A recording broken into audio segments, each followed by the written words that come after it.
conservatory training with his Irish roots and working class upbringing, he delivers engaging musical narratives filled with heart, soul, groove, and grit. Joe, thank you for being part of this radical sabbatical with us.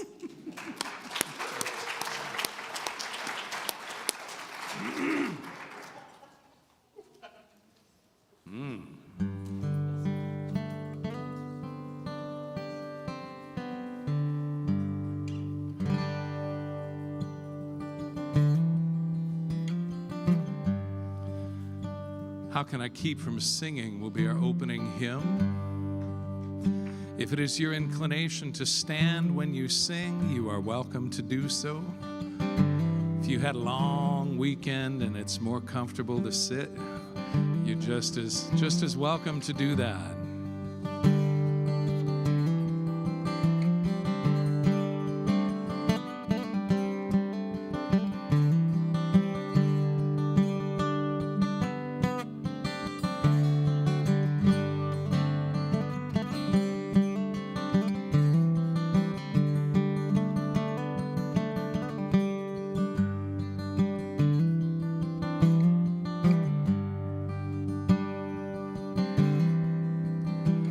My life flows on in endless song above earth's lamentation. I hear that real though far off hymn that hails the new creation. Through all the tumult and the strife, I hear that music ringing. It sounds an echo in my soul. How can I keep from singing?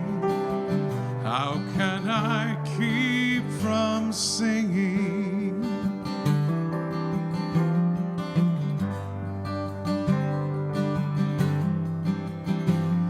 But though the tempest round me roar, I hear the truth it liveth. What though the darkness round me close, songs in the night it giveth. No storm can shake my inmost calm, while to that rock I'm clinging, since love is Lord of heaven and earth. How can I keep from singing? How can I keep from singing?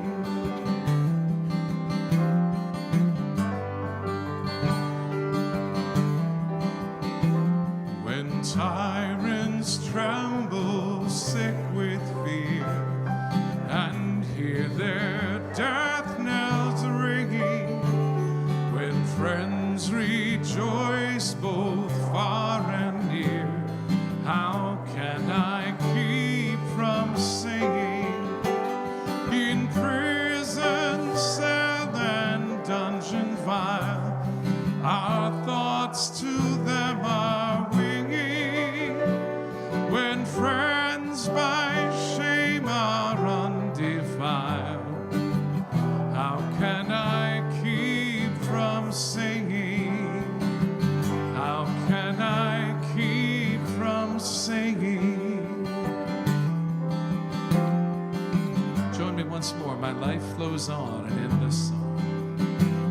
My life flows on in endless song above earth's lamentation.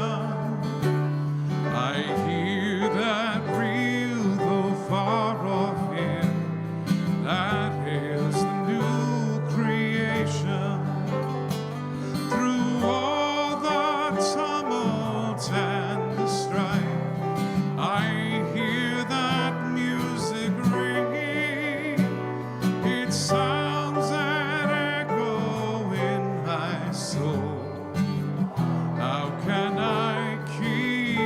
from singing. It sounds an echo in my soul. How can I keep from singing? How can I keep from singing?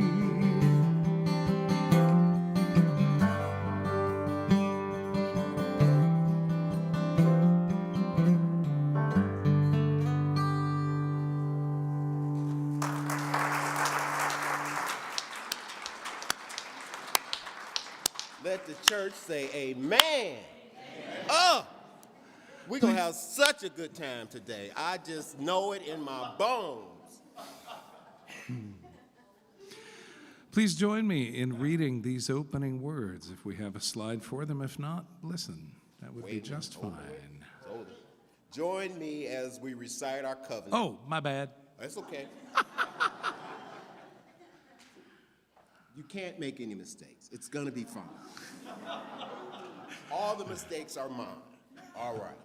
Join me as we recite our covenant, and I invite Michelle Morgan's youngest daughter, Shannon Kirkland Morgan, to light our chalice. If you're watching remotely and have a chalice, with you, please light it with us.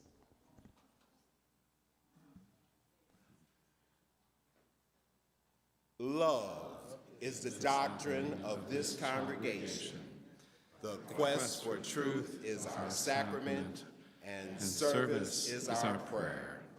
To dwell together in peace, to seek knowledge and freedom, to share our strength in fellowship, thus do we covenant. Amen. Please be seated.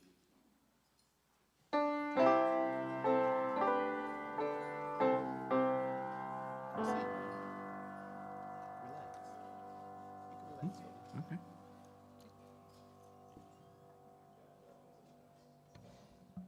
Good morning and welcome. In this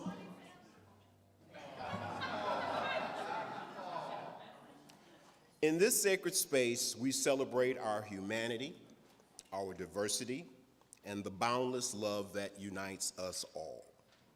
The Unitarian Universalist Congregation of Phoenix strives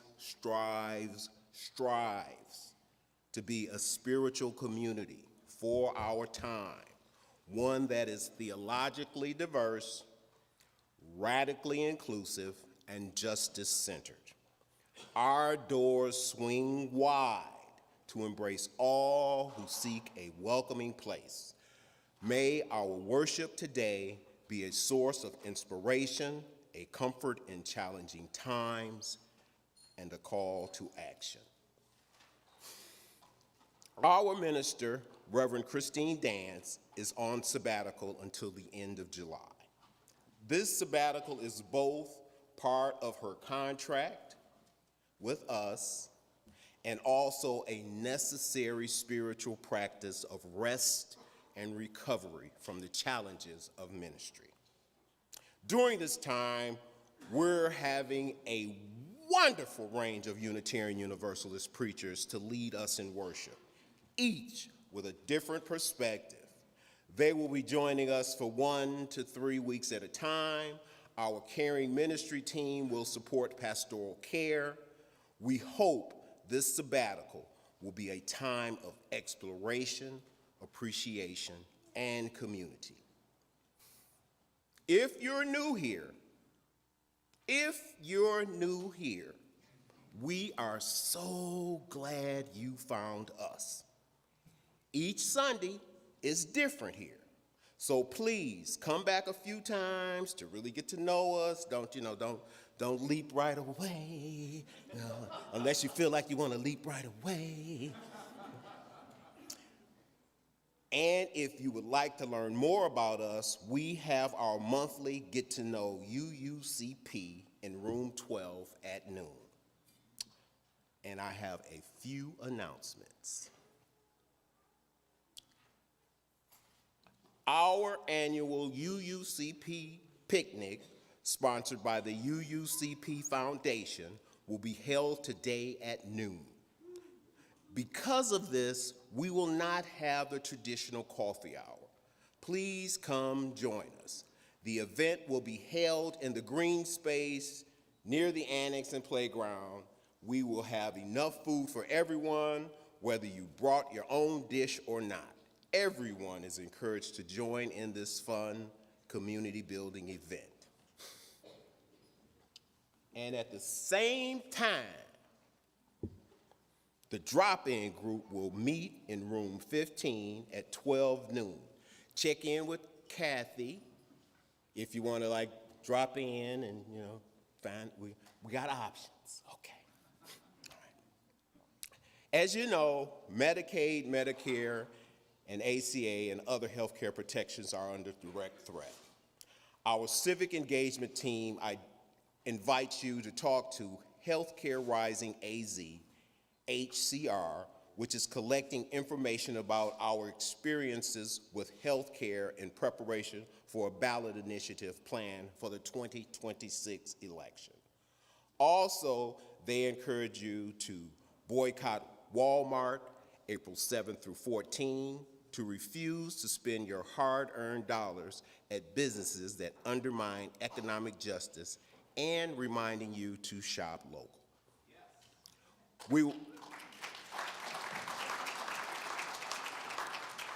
If y'all keep clapping for me, I'm never going to get down from here, I'm telling you.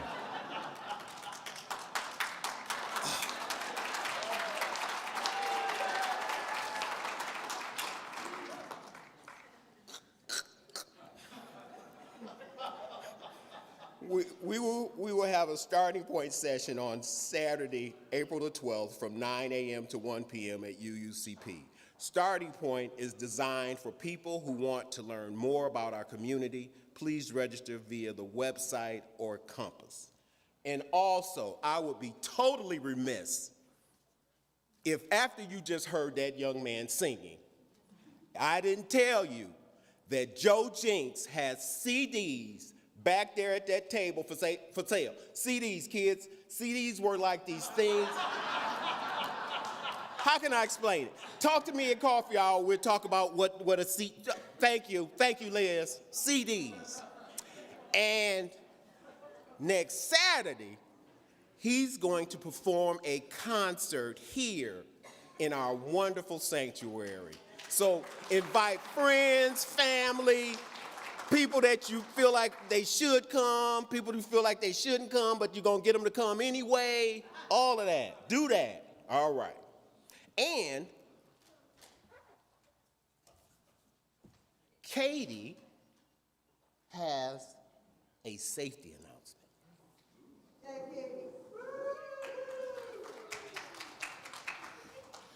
I'm not as tall as Sam. That's the announcement. Good morning, everyone. My name is Katie, and I'm the Director of Children's Ministry here at UUC Phoenix. Morning, Katie. My dear, beloved, wonderful UUCP community, we have a problem. And this is actually a serious problem. I know I often joke. We have a drug problem in our congregation.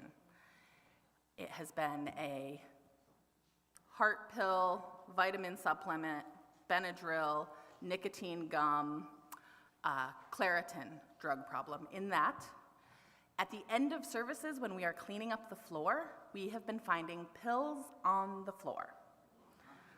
It looks like sometimes some of us wait to take our morning meds and stick them in our pockets, and then they fall out of our pockets. And this isn't just one person, it isn't just one place in the sanctuary, it isn't just one kind of pill.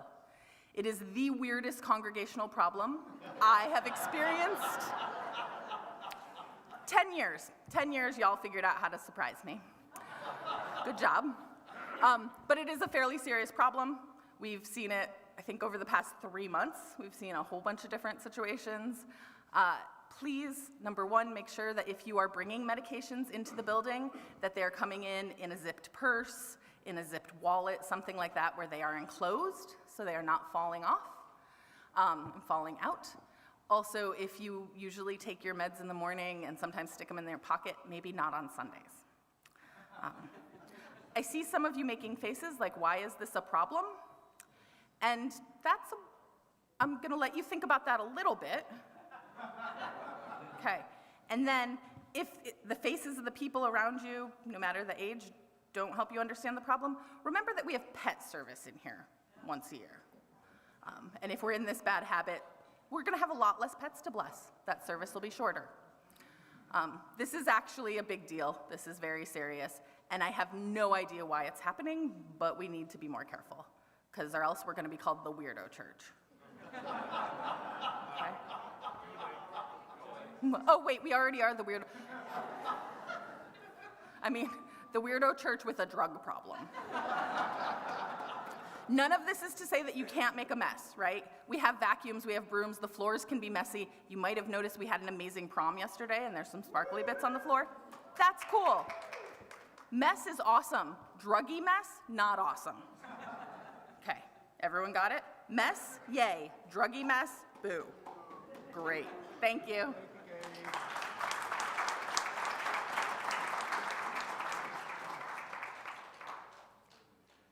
Hey.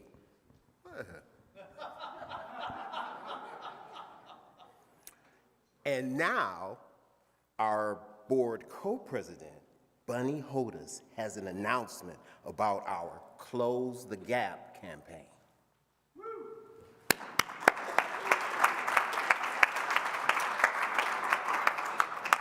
Good morning, everyone, and I'm as tall as Sam almost, so I don't have to move that microphone. My name is Bunny Hodes. I'm your co-president. My pronouns are she, her. I'm glad to see all these friendly faces this morning. I want to tell you a little bit, and again, I didn't write anything down. I want to ask a question. How many of you have ever been in a circumstance where you have felt judged or being criticized? Okay.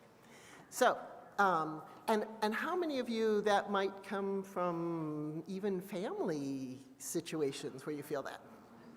Yeah, okay. I'm going to tell you a little story. On one of the wonderful things I shared with you last week, how special I felt because, extra special I felt because of all the people that reached out when my husband had a medical incident, and he's fine and he's back there today.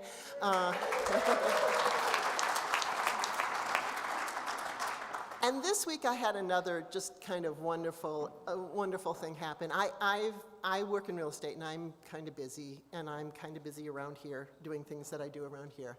And so life, it gets busy. And I'm part of a small group here that started about 5 years ago through Beloved Conversations. We have a little pod of people, and we have actually been meeting, besides the class, we've actually been meeting over the last 5 years. And so what we try to do is we try to get together a few times a year and be with each other and talk about things. And it's really special, as many of our small groups, as all of our small groups are here, and many of you are in them. And so we were having, and one of our things that we do is we never get together as a group unless we can all get together as a group. And since we're all pretty busy, it's always this kind of, fluxing and figuring out.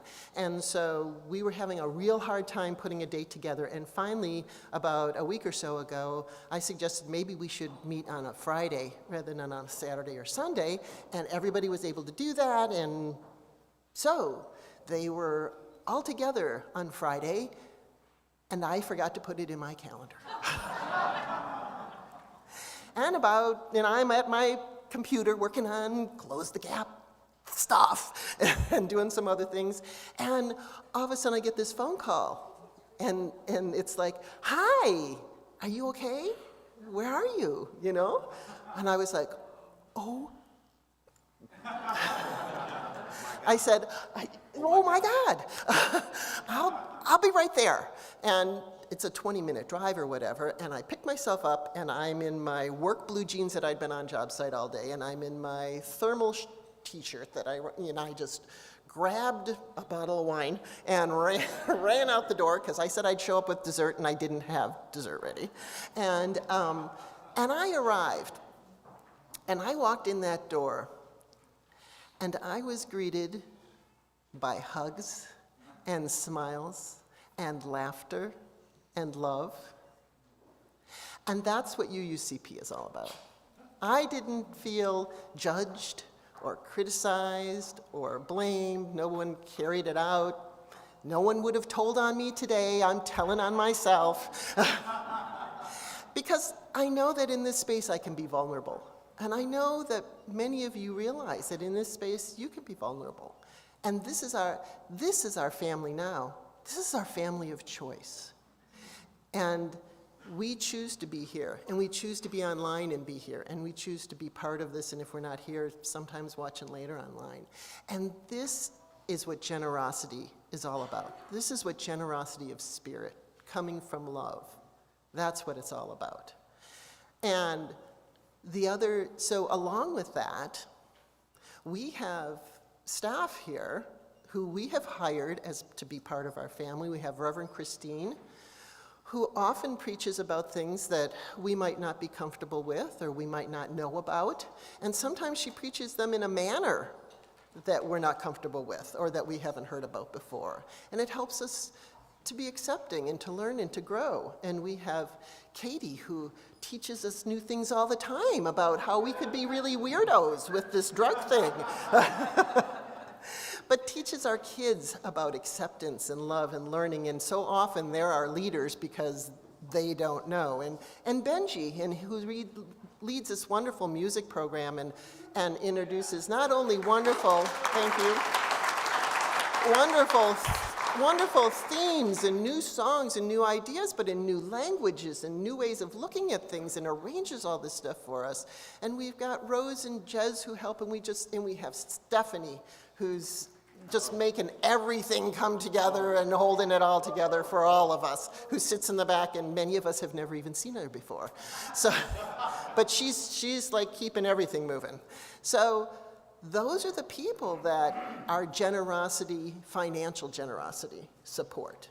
And if we don't want to lose them who help us remember how to be generous and non-judgmental and non-critical in the world and coming from love, then we need to step forward and we need to close this gap in our budget that we have.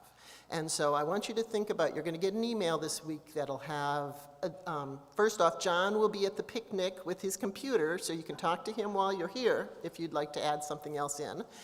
And if not, you'll get an email that'll have a link and a QR code and all the email website and all that in there. If you've already given, you can't just go in and change your pledge. You have to recently. And now let us draw deeper into the present moment and into our worship.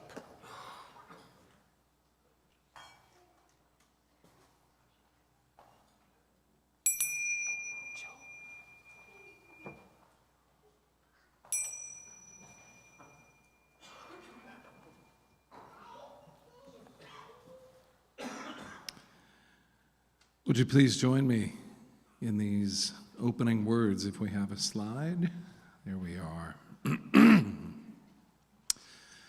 These words from Reverend Dr. Martin Luther King Jr. One of the great liabilities of history is that all too many people fail to remain awake through great periods of social change. Every society has its protectors of status quo and its fraternities of the indifferent, who are notorious for sleeping through revolutions. Today, our very survival depends on our ability to stay awake, to adjust to new ideas, to remain vigilant, and to face the challenge of change. We now invite anyone to come forward for Together Time. Good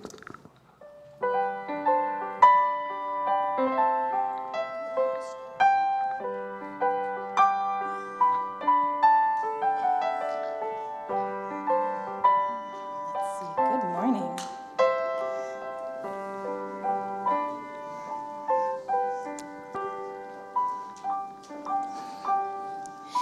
It's been funny that when I've been meeting with visiting preachers and they ask about Time for All Ages, Together Time, Children's Story Hour, I say, oh, we call it Together Time because we actually come together. And they say, oh, it's not children's story. And I'm like, no, because the majority of the people who come up are adults. Our congregation is really big at shifting modalities and movement in spaces, and we like to be together, and we like to spread out, and we like to come together and spread out. I love that about us. Good morning, Sydney. I don't know a lot about lemurs. In fact, I pretty much only know 2 things about lemurs. One is that thing that we're told, the stereotype, that they all run off a cliff together, not super true. In fact, it's really not true at all. You know how we can prove that? Oh, we can totally help you with that. A pencil. Let's see. Owen, do you think you could help Oliver find a pencil in the back corner by the shelves? Oliver, this is Owen. Oh, wait. Miss Shannon's got a pencil for you. Perfect. Actually, this is a great moment that's going to come up in our story in a second. Oliver had a need, and we all stopped, and we met the need. And we're all okay now, right? Okay, then I don't have to tell my story. That's today's whole story, in fact. Anyway, back to the lemurs. I can prove that lemurs don't all run off a cliff when one of them run off a cliff. Or lemmings, sorry. I meant lemmings. I'm a Sonora desert baby. I don't know my animals. Anyway, lemmings don't do that because lemmings still exist. If they all ran off a cliff when one of them ran off a cliff, we wouldn't have any more lemmings. Easy fact. The other thing I know about lemmings, and this is why I confuse it with lemurs, is that they practice communal childcare. They run daycares. So today I'm going to tell you a story about a little lemming in a daycare. Okay? So all of you gathered here and around, you're going to be my daycare. Callie was a lemming. And she was a lemming that had been in daycare for a long time, for her whole life. It was really, really long. And if you've ever been in daycare, you know it's been forever that you've been there, right? And there was a day when she stubbed her toe on the way in before her parents dropped her off. And she hadn't had quite enough to eat, and it was cloudy out, and so everyone was in a funny mood, and it was making her feel not so great. And as their leader, their nanny, was watching them, she kept finding people, do you mind if I bump into you? Bump into her and jostle her around, and it put her in a really yucky mood. And all she could think about was how every time she came here, she just wanted it to be nice and fun like that one time, and people kept bumping into her and making her feel awful, and this morning her toe hurt, and it was terrible, and they wouldn't stop. Right, Callie? Yeah, I'm sorry. Callie sat and thought about it, and thought about it, and thought about it, and got more and more upset. Till suddenly, in the middle of a song, Callie jumped up and said, "Move it or lose it, bucko!" Really loud and really yelling. Ooh, that was scary for everyone. And everyone stopped for a second. Because it was really clear that Callie needed something. Now, there was one kiddo in the group who said, "She's just doing that because she wants attention." And another kiddo said exactly that. And so what? Let's give her attention.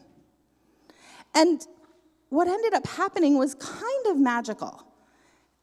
It's the magic that happens when we look at someone and ask what they need and stop what we're doing to give it to them. And so with Callie, they stopped the day's work. They stopped the song for a moment and said, "What's going on for you?" And what was going on for Callie? Everybody keeps bumping me. Oh, that probably doesn't feel very good for you, and you don't like it. But I know that you like hugs, and you like to be touched and squished, huh? So that's different. Huh. And they asked Callie, "What solutions do you think we could have for this problem?" And Callie could think of 2. Callie said, "There are only 2 ways to fix this. 1, one, either all of you get out of here, or I'm out of here. And everyone looked around and said, yeah, those are only two, but there's a whole bunch of us, and it feels like we could come up with more solutions than those two. And none of those solutions have us all getting to be together and learn together and grow together. So what can we do? And they started with those two and said, okay, yeah, Callie, if you want, you can go, but after you go and feel better, will you come back? And Callie thought about it and said, I don't know, maybe, I'm really mad. They said, okay, well, if all of us go, you'll be all alone. That might not feel good either. So what are some other solutions? And they looked around the room and someone said, oh, I know, there's some chairs over there that no one's in. Callie could sit there and then no one will bump into her. That was an idea. Someone else said, oh, I don't like when people bump into me either, so I like to make a space around me and I hold my arms out like this, and if someone bumps me, I say, excuse me. And Callie said, that's an idea, but then I'd have to say, excuse me, all class, because everyone bumps into me constantly. And then the person who had been sitting next to Callie said, well, I like to be squished, but I also don't always like people to touch me, so I have this weighted blanket that I use sometimes, and I wrap it around me, and it's like a shield, and it protects me. And someone else said, well, maybe there's times in class where we could all spread out, and then there's times when we could all come together. And they spent 15 minutes coming up with solutions. How many solutions do you think they came up with? Lots. 1, 2, 1,000? I think they came up with 1,000,000. I truly do, because I think that anytime there is a problem, there are 1,000,000 solutions if we bring together enough hearts and enough brains. And we can figure out how to make it work. And Callie, that day, didn't have to leave. She didn't have to think about how bad she was to have an outburst, because we've all had outbursts, right? That isn't a problem. We don't want to do it, right? Your emotions aren't the problem. We want to check our behaviors, but sometimes we don't check our behaviors, and we're not going to throw you out. We're going to say, okay, how do we fix that? What are our solutions going forward?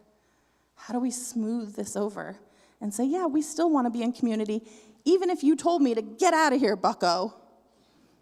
We still want to be in community. So that day they came up with 1,000,000 different solutions. And should I tell you the one they decided to go with? Okay, they're burrowing creatures, so they were in a den under the ground in a tunnel. Do you know what they decided to do? They made her own room. They spent the afternoon, instead of doing weightlifting for physical therapy, because we all know that lemmings do weightlifting for physical fitness, right? Instead of doing that day, they dug out a hole in the side of the room so there was an extra little alcove just for Callie. And sometimes other people would use it too. And years later, other little lemmings would use it. Because Callie wasn't the only one who had that need. And that day that Callie needed attention, she wasn't the only one that needed attention. The whole community needed that attention. They needed to stop and solve the problem together and take care of each other. Just like today, when Oliver needed a pencil. Thank you.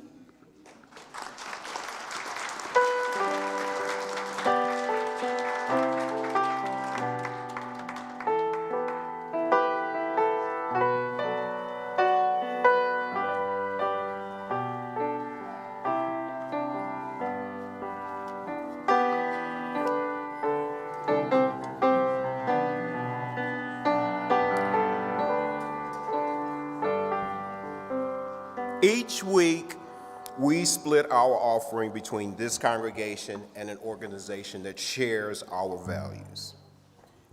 For April, our Share the Plate partner is the Singletons.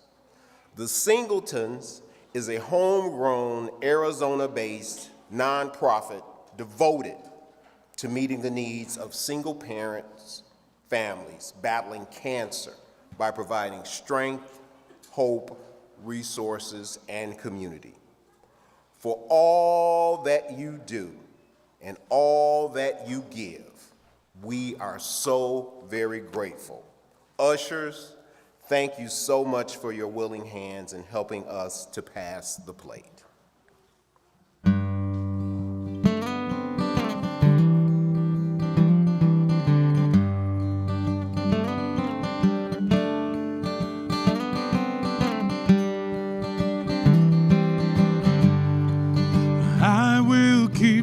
singing while the world turns.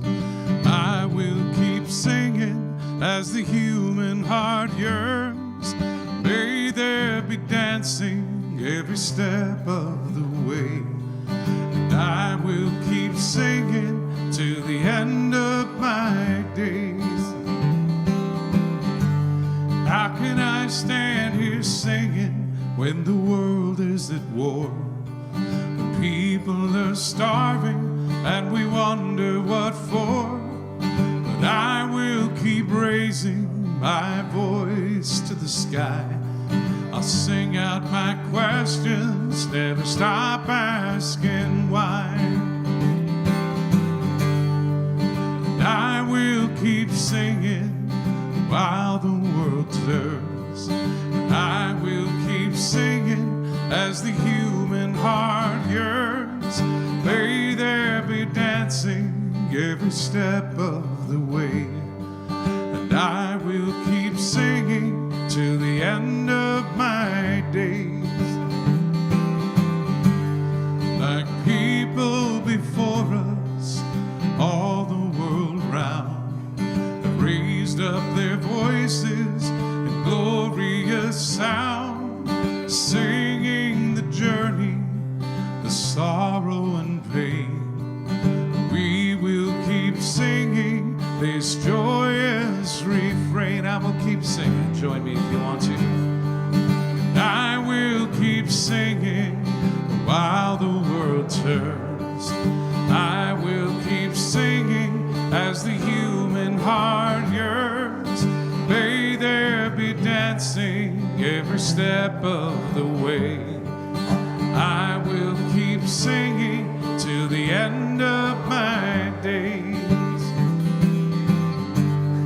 It's not a solution to the problems we face, but it gives us the courage to keep up the pace. When hope seems to vanish, don't know what to do.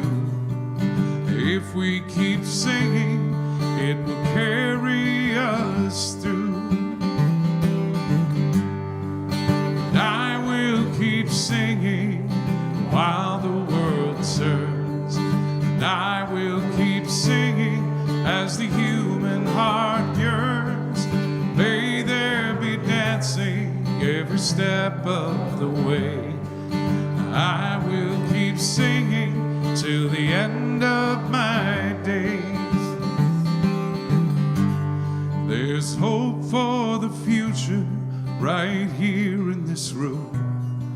Inside of each person, potential that blooms. When gathered together, we become a bouquet.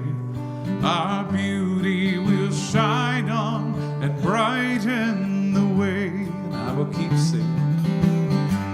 And I will keep singing while the world turns. I will keep singing as the human heart yearns. May there be dancing every step of the way. And I will keep singing to the end of my days. May there be dancing every step of the way. I will keep singing to the end of my days.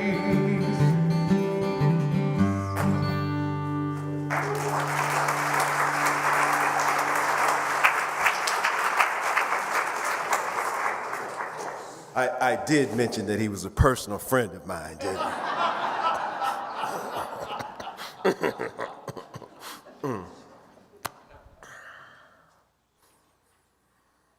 Our lives are interconnected. Part of our journey as a community is sharing our significant milestones, our joys, and our sorrows. We have some cards for those of you who are here in person. Folks on Zoom, please feel free to put a note in the chat.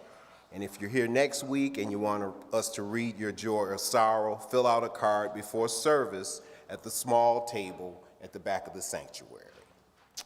So I have a few that I have. Oh no, I have a lot. I mean, for us, it's a lot. But before I look that way, I'm going to look into the chat.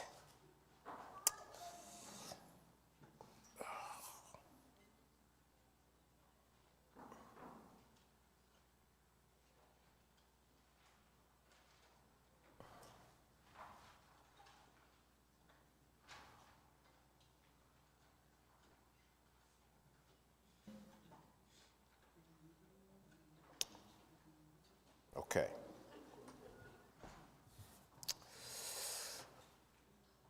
Kristen Bast uses she, her pronouns.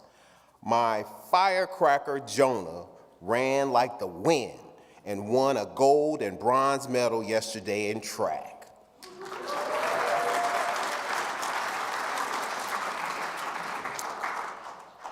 Bonnie Frazier uses she, her pronouns. Our joy, okay. Our refugee support team has been working with the Hamidi family. The oldest girl has been accepted to the ASU pre-med program.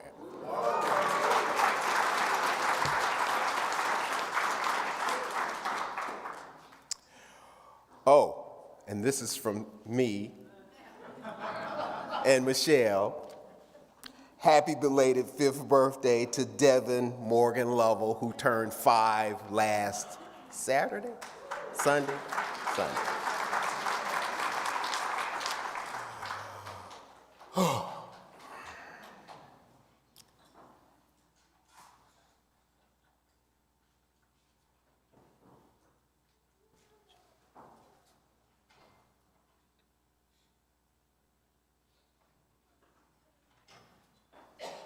Okay. Nothing on Zoom. May our joys and sorrows, those named and those held in the silent sanctuaries of our hearts, help us draw closer and care for each other.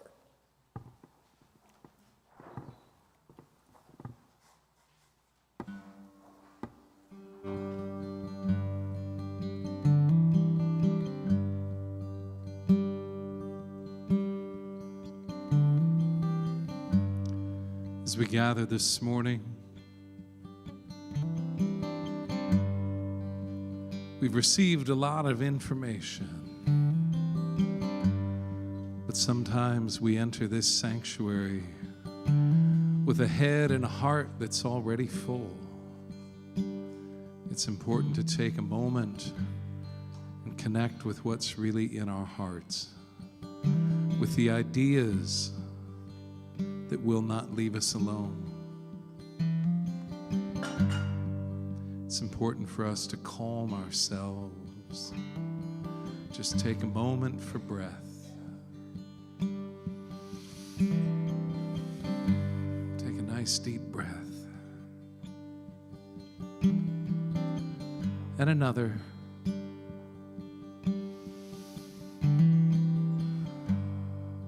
And another.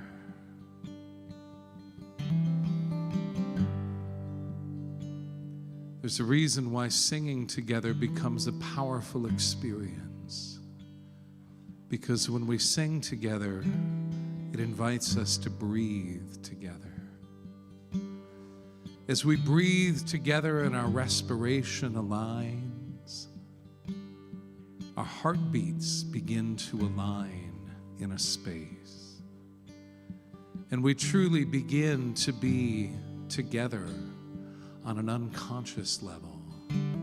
It's one of the reasons I love singing with groups of people so much.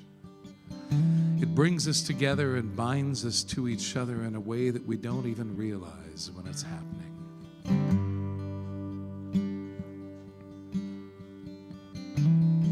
St. Paul, in writing letters to the early church communities in Greece, wrote various iterations of this next idea I will share with you. But the heart of it was this: build your communities that each may give according to their abilities, and each may receive according to their needs. When we pause long enough to listen to joys and sorrows, celebratory notes and concerns of the people we share this sanctuary with, we are making room for each to give according to their ability and for each to receive according to their need. When I was in my mid-teens, it dawned on me that Karl Marx had written something very similar in his early writings, that he thought human beings should form societies where each could give according to their abilities and each could receive according to their needs. This was not a popular thought with my father when I began drawing comparisons between St. Paul and Karl Marx. We found our way through it, but in a big family, we find ways to make room for each other's needs. We find ways to accommodate like the lemmings. We carve out a little extra space for somebody who needs it. We pause in the midst of our activities to notice someone who is struggling. And rather than chastising them for not behaving properly, we pause long enough to consider how we can bring everybody back into harmonic alignment. So I invite you to just listen to the guitar for a moment and think about your needs. What do you need in this moment? What do you need this morning? What do you need in the coming week?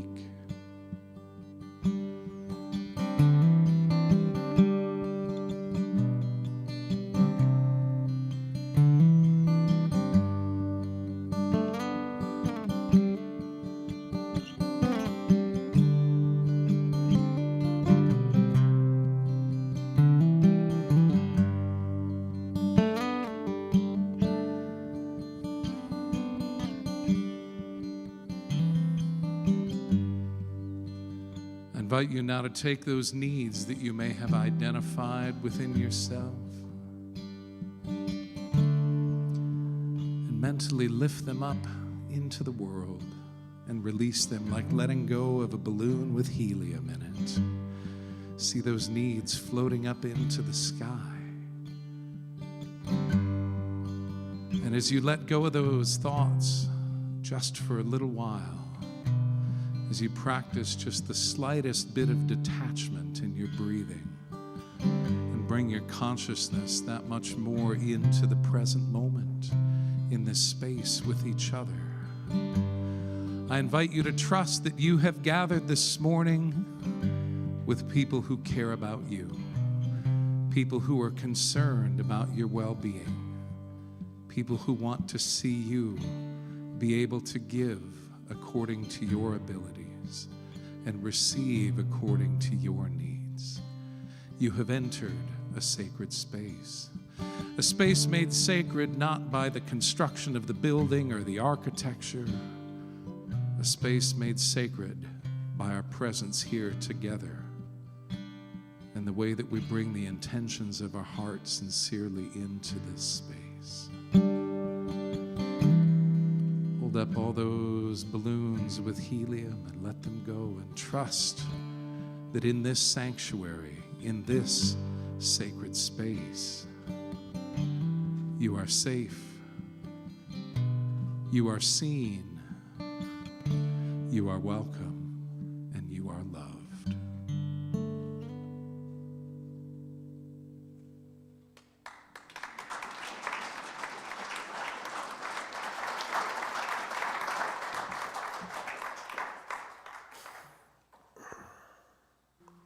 Thank you, Joe.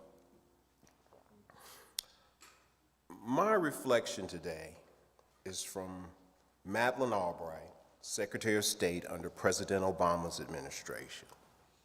She said, and I quote, "I have spent a lifetime looking for remedies to all manner of life's problems, personal, social, political, global. I am deeply suspicious of those who offer simple solutions and statements of absolute certainty or who claim full possession of the truth.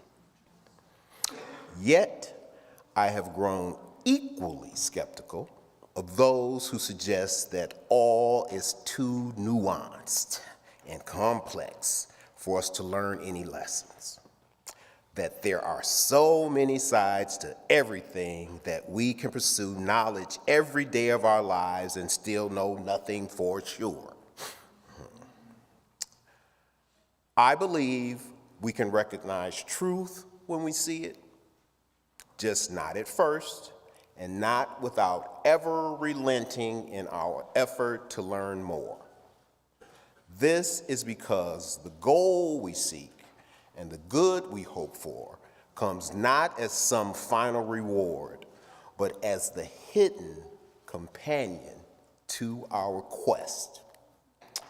It is not that we find, but the reason we cannot stop looking and striving that tells us why we are here. End quote. I would also like to add that we are charged today to use our critical thinking skills more than ever and to exercise discernment in our everyday lives now more than ever.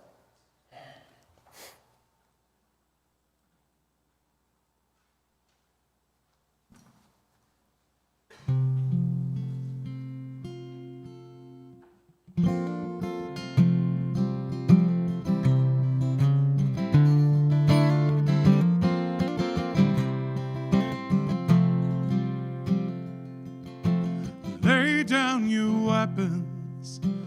Love has you surrounded. There is no easy way out. Lay down your shield. Let your heart break just a little. Let love remove all doubt. You go through the world, everybody's sweetheart, keeping up a front that wears you down. But in a quiet moment, the truth comes out. Some days you feel like you're about to drown. Lay down your weapons. So lay down your weapons. Love has you surrounded. No easy way out. There is no easy way out. Lay down your shield, let your heart break. Lay down your shield, let your heart break just a little. Let love remove all doubt. There is no reason to play this charade.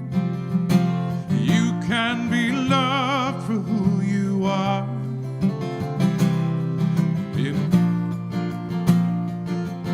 And for every troubled thought that crosses your mind, please know that you are someone else's shining star.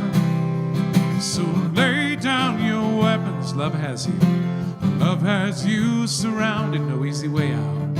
There is no easy way out. Lay down your shield, let your heart break.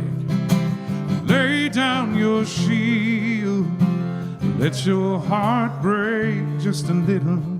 Let love remove all doubt. What do you need? By what measure would you know that you are more than what you achieve?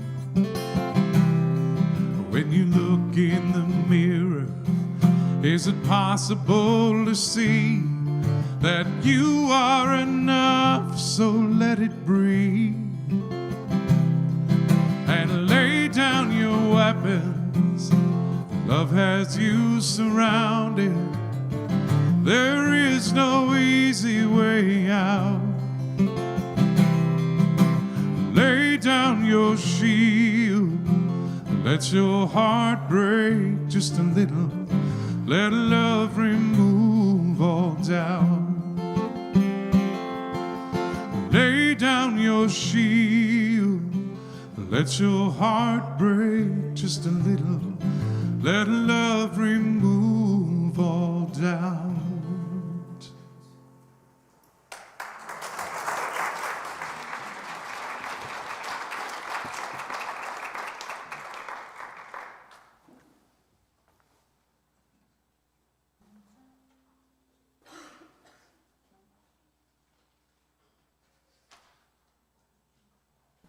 I'll be very official and come over here. How very exciting. I am not an ordained minister, which is probably evident to many of you who bothered to read my bio, but I did go to a Unitarian Universalist seminary for a brief period of time. And there was a professor there who was teaching a course in theater, arts, and ministry. And during the intensive session that I did at Meadville Lombard, I took this course with Dr. Tolley. And at the end of the course, he came up to me and he said, "I don't think you're supposed to be here."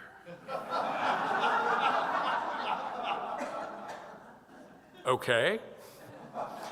He said, "I think you need somebody's permission to do what you do. And you don't. You don't need the seal of approval from an institution. You don't need a collar. You don't need a stole.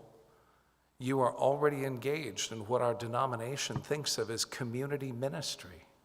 And it's evident for anybody who hears you perform or witnesses your presence in the world. You are already moving through the world in a ministerial fashion. We see this gift in you. And I tell you that I'm not sure there's any reason to incur the debt and the institutional headaches required to go from where you are to where you think you want to be, when I think maybe you're already there.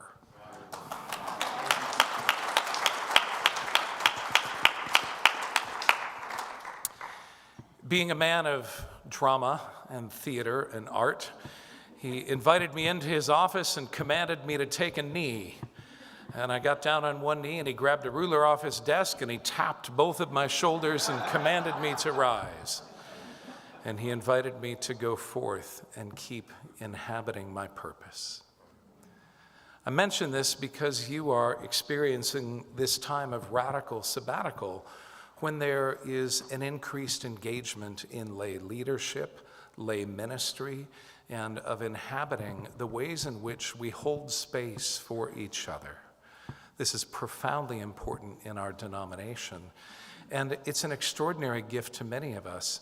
I felt the call to ministry as a young person, but I eventually realized that I could not answer the call to ministry and answer my personal truths at the same time in the church in which I was raised. I was raised Catholic, and I don't think of myself as being an ex-Catholic. I think of myself like growth rings on a tree. The part of me that is Catholic will always be a part of the tree that exists.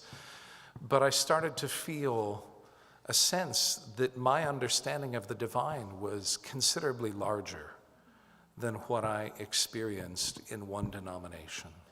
And that began a quest through indigenous spiritual practices into Buddhism, into exploring Reconstructionist Judaism, into finding the Unitarian Universalist traditions and figuring out what of the whole sort of melange of spiritual ideas and activities that we bring with us into our tradition. What veins of that most spoke to my heart? And at times this was a challenge to figure out how to reconcile those different growth rings in the tree. And yet I was committed to recognizing that I am greater than the sum of the parts, greater than the sum of the contradictions. That if my native spiritual language was Catholicism, there's nothing wrong with holding on to that. I don't have to hate it because I went somewhere else. I get to love the things I love. Like I grew up with the notion that, God's busy. You want to talk to God, you dial God's phone number, and then you say your piece, and then you hang up the phone and move on, like, this is... God has a lot going on. God's happy to listen. But, be brief, be succinct, get it done, And I still love that. And I may be one of the only people I know that when I sit down on my yoga mat and my meditation bench to do some deep breathing and Buddhist meditation, I begin like that, Because I thought, well, this is now, it's biomechanical signaling. It's like some of the physical therapies that are about crossing the median of the mind. And, this is now a thing that's programmed into me. Why would I leave that behind? Why wouldn't I let that be a part of who I am? And yet I was blessed to be raised religiously by a lot of clergy that had expansive understanding of humanity and of the divine. And that was a gift as well. It's been a treat to have a priest who taught at my high school get assigned in his late 60s to a local congregation near where I live.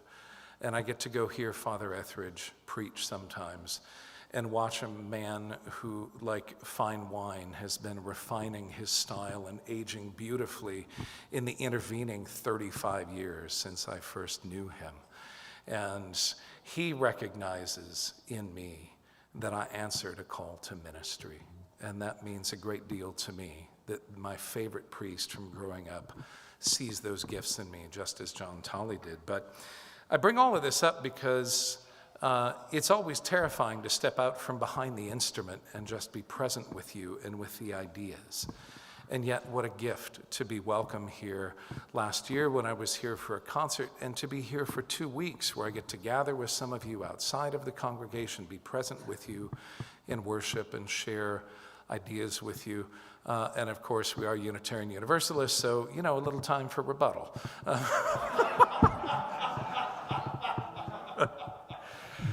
There is a story that I love when I think about the idea of the middle path. What does that mean?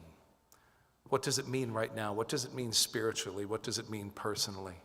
It's an idea that's very present in a couple thousand years of Dharma teaching in Buddhism. And I think it's really important right now. I think it's important for us to recognize that we are doing generational work, that this is a marathon, not a sprint. It may be a bunch of marathons back to back that turn into a generational relay race.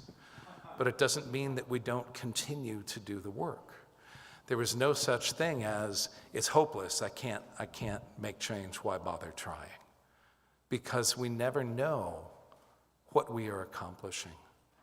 It may be that something we do today is witnessed by someone who references it 10 years from now, and it emboldens them to take one step closer to being who they are in their heart of hearts, in their truth, to allow other people the space to be who they are, like our beautiful story about a group of people making room for one person who was struggling and had some needs that community needed to address.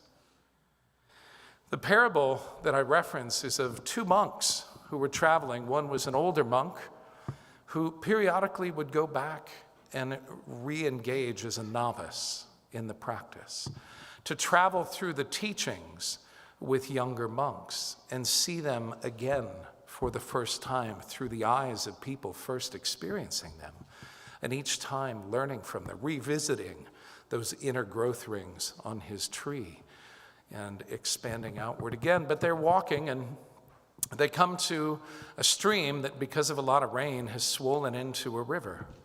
And they find a girl by the side of the river who is absolutely distraught. She needs to carry news of a relative who is in their final days to a neighboring village so that people can come and pay their respects. And she doesn't know how to swim. She can't cross the torrent. The elder monk, without thinking, simply picks her up, places her on his shoulders, carries her across, and sets her down. She expresses her gratitude and takes off running. The younger monk is visibly upset. The 2 monks continue on their journey in silence for a couple of miles, but the elder monk can feel the fury, the rage, the frustration in the younger monk vibrating at a higher and higher frequency. And finally, the elder monk says, "Brother, have you something you wish to share?" At that invitation, the younger monk lets loose with his own torrent of criticisms, how the elder monk has defied the teachings of their order, specifically in having physical contact with a female. These are not allowed circumstances. And the elder monk listens for a while, knowing that the younger monk has to get this off his shoulders. And then finally simply turns to the younger monk and says, "Brother, I left the girl by the river. Why are you still carrying her?"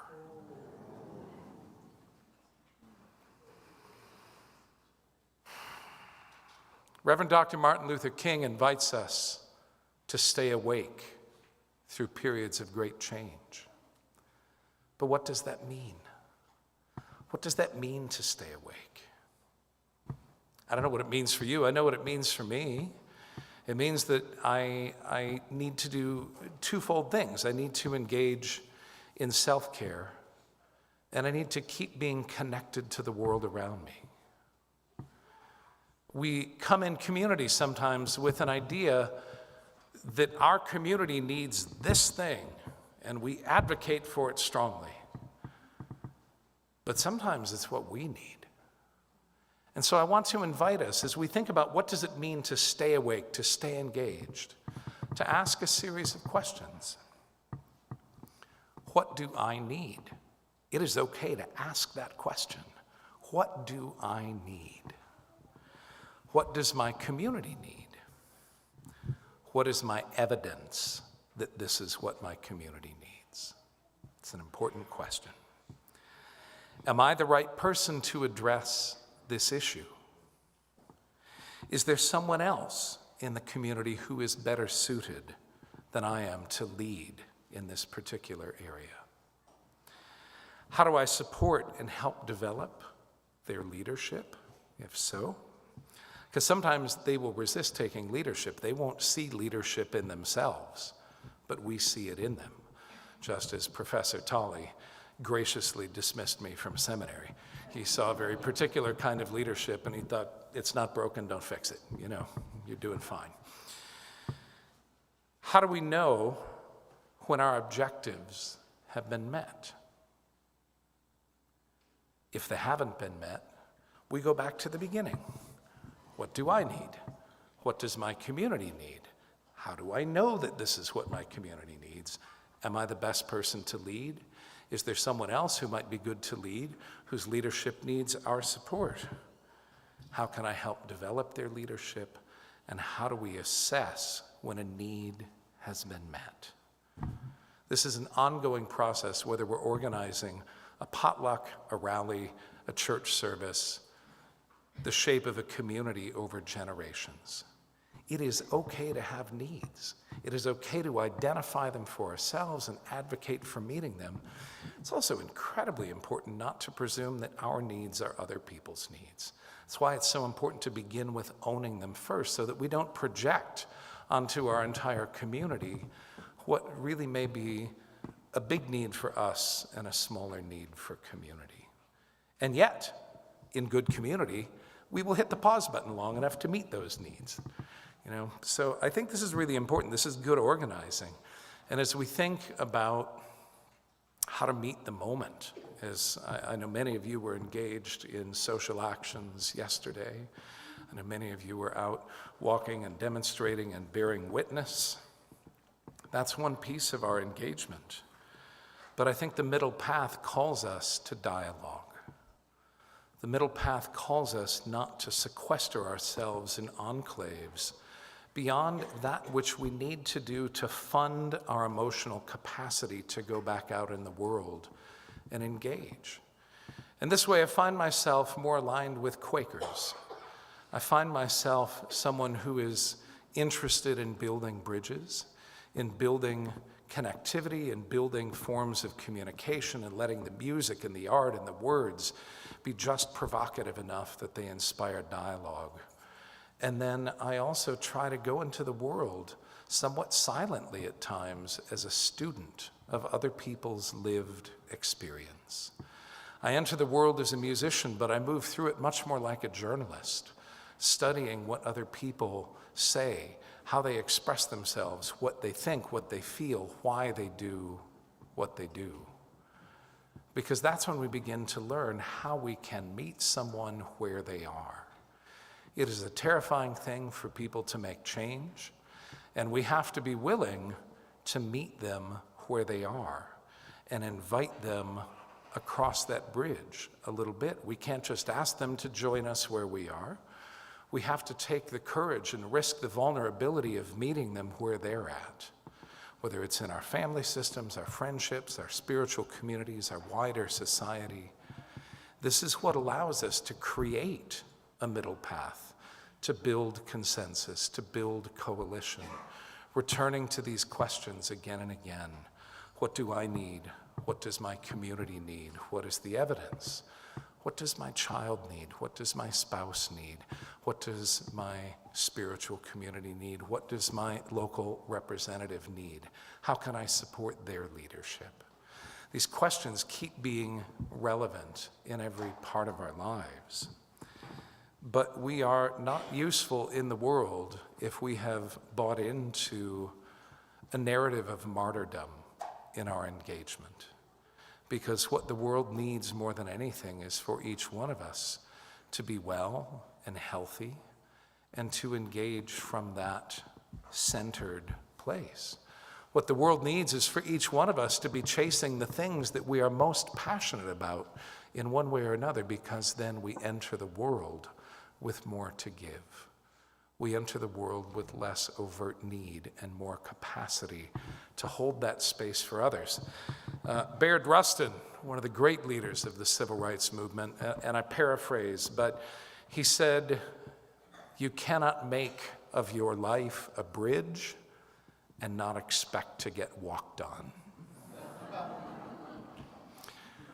We have to know that when we risk, when we dare, when we are bold enough to walk into the world as a consensus builder, as someone seeking that middle path that isn't the pendulum swing to one side and the pendulum swing to the other, but when we hold out both hands and walk into the world palms up, seeking to be students of those around us, we might get walked on once in a while, but that is the work of a bridge. That is the work of a bridge, to have enough structure, enough strength, enough capacity that many people can travel across it and remain strong. I don't know how we do this in the big picture, and I'm glad that I get 2 weeks with you to keep exploring some of these ideas. We'll come back to it, particularly a line from that Madeleine Albright reading, The Good We Hope For. We'll dive into that a little bit more next week, but I want to share a song with you now that has been my most recent response to the world, and then we'll proceed with our service. But thank you for welcoming me. Thank you for being a congregation that makes room for lay leadership. Thank you for entrusting your hearts to a stranger. And thank you for continuing to keep this beautiful and wonderful community alive, thriving. Thank you for continuing to make UUCP an open and welcoming place. It is palpable as I come off the road and the crazy of the whole world around us to walk through the doors of this sanctuary and feel the residual sacredness that resides in this space now because of the love that you fill it with every week.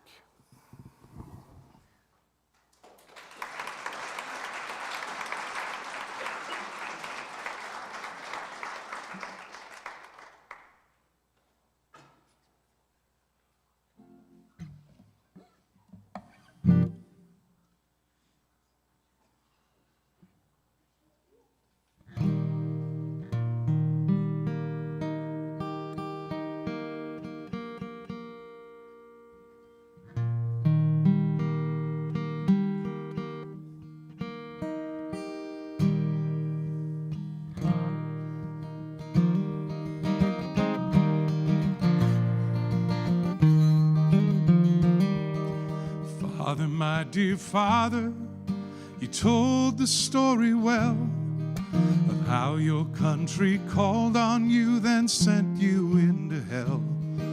Of all the good people who were fighting by your side, just to keep the bells of freedom ringing. Sister, my dear sister, I know you see the light. Singing bread and roses, you keep vigil through the night. One hand on the cradle, one hand holds the picket sign, as you strain to hear the bells of freedom ringing. Mother, my dear mother, where you have spent your years, elevating others, though sometimes through your tears. You've given all you have to give to help so many rise, that they might hear the bells of freedom ringing. Brother, my dear brother, do you think you were left out? Do you think that someone took your share and so you scream and shout? You defile the shrine of liberty for which so many died, 'cause you cannot hear the bells of freedom ringing. Now the fox is in the hen house, others prowl around the door. The vultures circle round to claim what they could not reach before.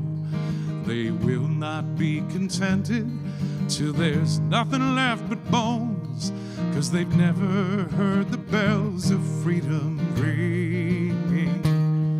Oh country, my dear country, just look at what we've done. Have we presided over the setting of the sun? Or all the rights that we have gained will hope return again? Will we still hear the bells of freedom ringing? Stand up and be counted, do not accept this fate. The future will belong to those who do not hesitate to stand up for the innocent. Hear Lady Justice call, for she will keep the bells of freedom ringing.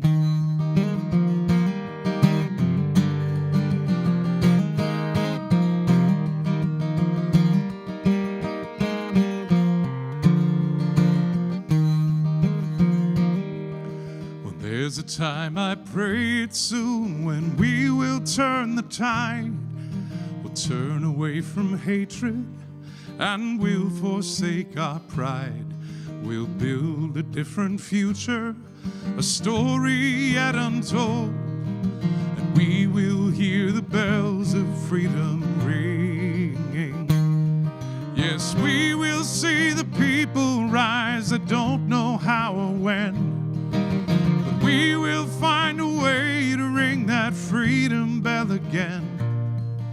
And all of you who truly see a stranger as a friend will give it all to keep the bells of freedom ringing.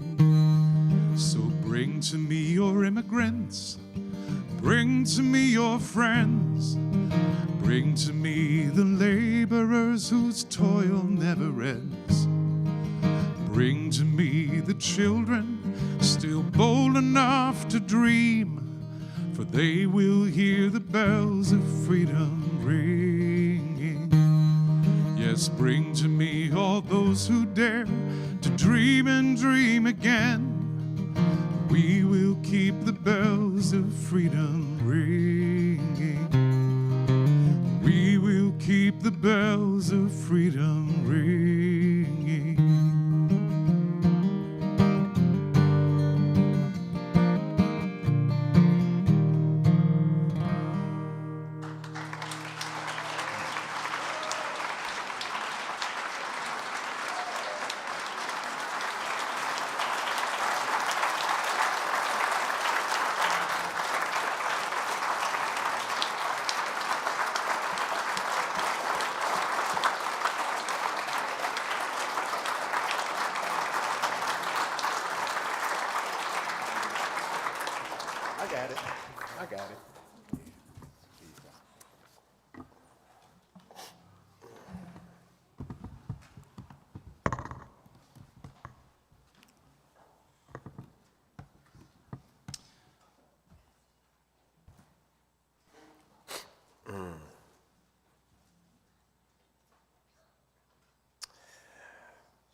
closing words? Have a seat.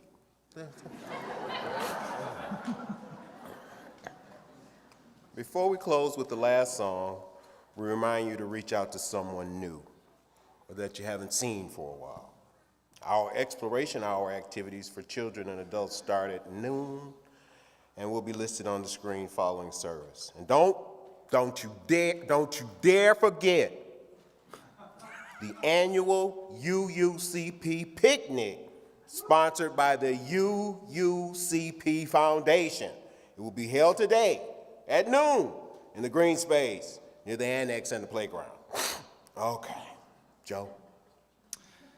Please join me with these closing words from Rabindranath Tagore, the poet of Bengal. He was the first non-European to receive the Nobel Prize for Literature. I think it was in 1913. I'll have to double check that, but an extraordinary man who wrote poetry in multiple languages, wrote plays and stories, and was a person of clearly extraordinary heart.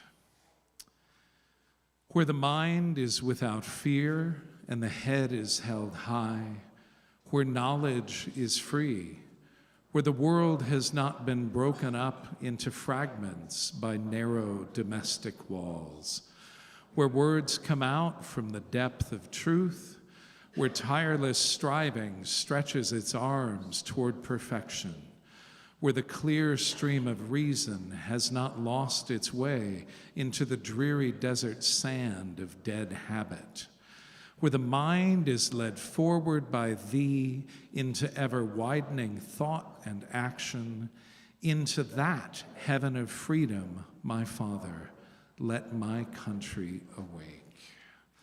Please join us in a closing song. Benji's going to give a hand here. He did some beautiful keyboard arrangements to a song that I sent him. I was delighted. It's one that you know, I'm guessing many of you. And there's only one lyric change from maybe what you've heard on the radio. Instead of brother, we sing each other.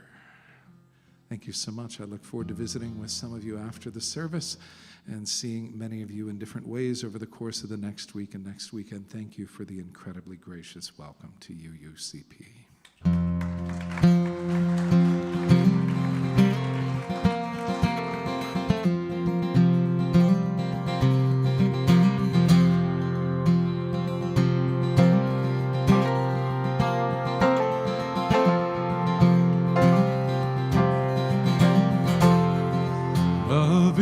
But a song we sing, and fear's the way we die. You can make the mountains rain, or make the angels cry. Though the bird is on the wing, and you may not know why. Come on, people now, smile on each other, everybody get together, try to love one another right now.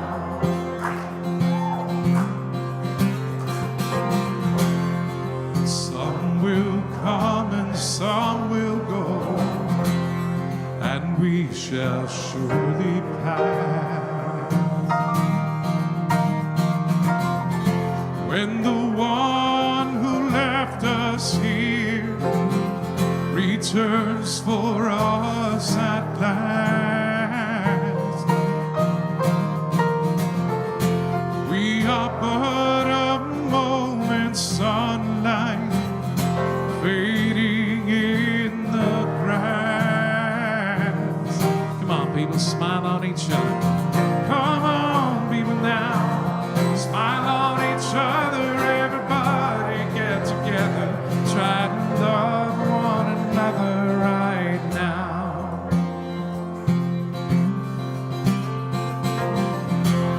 So if you hear the song we sing, then you will understand.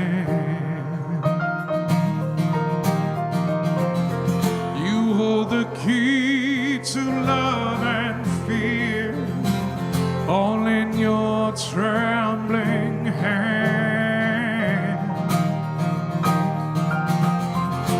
Just one key unlocks them both. It's there at your command. Come on, people, smile on each other.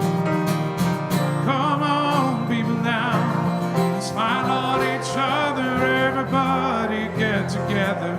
Try to love one another right now. Come on, people. Come on, people, now. Smile on each other. Everybody get together. Try to love one another right now. One more time. Come on, people, now. Smile on each other. Everybody get together. Try to love one another right now. Right now. Right now. Right now.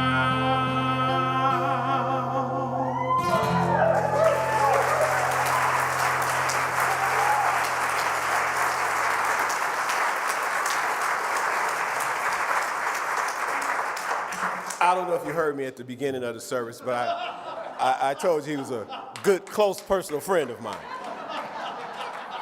In addition to telling you that he was a good, close, personal friend of mine, I told you that there were CDs, and I was going to explain to the youngsters, the younger members, what that actually entailed now. But there are CDs available for sale back there, and Joe Jencks will be performing a concert on Saturday here in our lovely, welcoming sanctuary. Tell your friends, tell your family, you've been infected. No, not infected, impacted. Impacted. You've had the Joe Jencks experience. I would like to add that I get the UUCP experience, which is pretty awesome. Woo!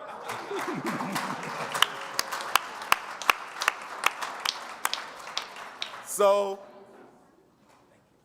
go in peace, go in love, go and you go to that UUCP picnic out there. And it should be going on right now.